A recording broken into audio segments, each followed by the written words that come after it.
Bolyán Anita, Louhi, Finland. Kalevala, is Odysseus in female disguise. February 2026 Abstract. This paper proposes a radical re-evaluation of the North-South cultural transmission during the early Iron Age, which was characterized by the continuation of the usage of the bronze vessels and arms invented during Bronze Age, for example, Sparta, and the subsequent migration period. It argues that the tragedy of the Trojan War was carried to the Fenno-Scandian regions by Phrygian, Caucasian Armenian, and Greek refugees. Following the collapse of the enclave systems modeled after earlier trade alliances, and the escalation of violence post-Achilles, peaceful integration in the Mediterranean became impossible. By analyzing the Homeric motif of the hero in female disguise, specifically Odysseus and Achilles, this study identifies the Kalevala's Louhi as a transfigured mythological echo of Odysseus. The narrative traces the migration of pagan priesthoods from Dodona and Delphi, c. 390 AD, to the north, where the cult of Apollo and the memory of Troy were preserved by displaced populations, including enslaved priestesses, Eddas, and migrants fleeing the rise of Christianity. Chapter 1. The figure of Louhi, Odysseus, in the Kalevala. In the Finnish national epic, the Kalevala, Louhi is the powerful matriarch of Pohjola, a formidable leader who possesses immense magical prowess, commands weather, and protects her people's interests with a cunning that mirrors the Greek Metis. She is described as the whole mistress of Pohjola, a character who negotiates, wage wars, and shifts shapes to recover the Sampo, the source of prosperity. Unlike the domestic roles typically assigned to women in later patriarchal myths, Louhi's authority is absolute, suggesting a fusion of a high-status leader and a strategic warrior, consistent with the hidden feminine cunning attributed to Odysseus during his various infiltrations. See Kalevala and Homer's Epics, Chapter 2.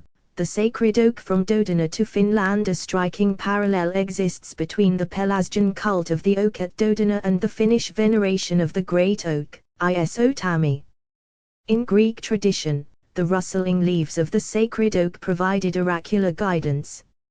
In the Kalevala, the giant oak grows so tall it blots out the sun and moon, requiring a hero to fell it to restore cosmic order. This shared dendrolatry suggests a continuous theological lineage. As Greek enclaves were pushed northward, the mantic traditions of the oak were transplanted into the boreal forests, where the tree of life remained a central pillar of pagan cosmology long after the Mediterranean oracles were silenced. Chapter 3. The northern flight of the Trojans. While Virgil's Aeneid chronicles the southward escape of Trojan refugees to Italy, historical and mythological evidence suggests a multidirectional diaspora. Following the fall of Troy, groups of Phrygian and Tigrian survivors moved through the Caucasus and up the river systems of Eastern Europe. These refugees did not merely vanish, they established northern enclaves. The harshness of the Greek occupation and the breakdown of the enclave system forced these populations into the Scandinavian and Baltic regions, where they introduced the foundational myths of a great war and a lost homeland, which eventually crystallized into the background of the Nordic sagas. Chapter 4. The Byzantine decline and the migration of the priesthood. The strengthening of Greek influence in Scandinavia occurred in waves, facilitated by the Varangian Byzantine trade routes. The Norse raids on Latin and Greek enclaves in France and the Mediterranean resulted in the capture of high-status slaves. Among these captives were Eddas, learned women, and pagan priestesses displaced by the Christianization of the Roman Empire. Specifically, after the closure of the Delphic and Dodonian oracles around 390 AD by Theodosius I, a significant migration of pagan intellectuals occurred. These refugees sought sanctuary in the north, a region known for its ancient roots in Apollonian worship, the Hyperborean connection. These migrants, though often serving as farmers or domestic servants, the female priestesses of Greece could survive by accepting a lower level in the social structures of the northern countries. Although those countries are praised by a higher level of respect for women than could be seen in the ancient Greece or Rome, carried the Trojan pride and the sophisticated epic traditions of the south. The Kalevala's introduction, which significantly mentions the goddess Isis, duck, egg of Egypt, and the egg mythos, mirroring the Spartan Leda and the swan, serves as a linguistic and theological fossil of this intense cultural exchange. Summary: the Scandinavian and Finno-Ugric regions were the recipients of multiple migratory waves from the Greco-Trojan world. The stories of the Dodonian oak, the Spartan egg, and the tragedy of Troy were not local inventions but imported traditions. As the climate of the north became temporarily more hospitable, Trojan-descended groups established settlements. Later, the displacement caused by the rise of Christianity and the slave trade forced pagan priestesses, the keepers of the Edda traditions, into the service of northern lords. It is within this crucible of migration and survival that the memory of Odysseus, the hero who once hid in women's clothing to avoid a doomed war, transformed into Louhi, the cunning queen of the north.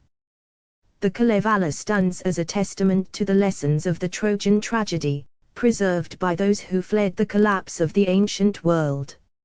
Ancient source citation: the hero in disguise. When the Greeks were gathering for the war, Thetis hid Achilles in the court of Lycomedes disguised as a maiden, for she knew he would perish if he went to Troy.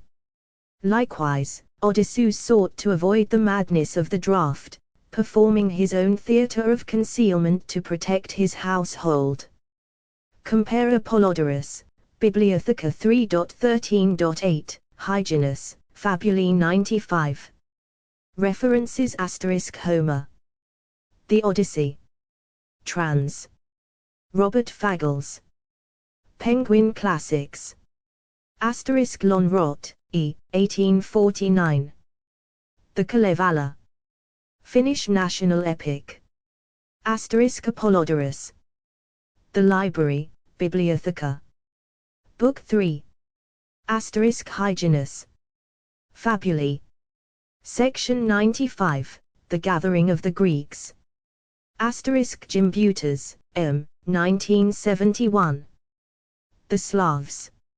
On the Migration of Phrygian Baltic Tribes. Bolyán, A. 2025. Vasnep Archive, Cultural Transmissions in the Baltic Basin. Gibbon, E. The History of the Decline and Fall of the Roman Empire. On the Closure of the Oracles, c. 390 AD. Saxo Grammaticus. Gesta Danorum. On the Trojan Origins of Scandinavian Kings.